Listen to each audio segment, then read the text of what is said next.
I'm from Dublin, Ireland. My husband was an airline pilot, and because of that we had done a lot of travelling. So unbeknownst to me, my husband had this great plan for retirement, which was to go where the sun shines.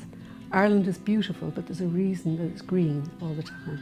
It rains Monday through Thursday and Friday through Sunday. So he said, how about we go have a look at Florida? We looked at about 10 places and we looked here, and that was it, done deal. We moved in and we haven't regretted it one bit. It's been great. What we were impressed by were things like the dining room, and there was a lot of laughter in the dining room. There was a buzz and a liveliness about it. You're friends with everybody.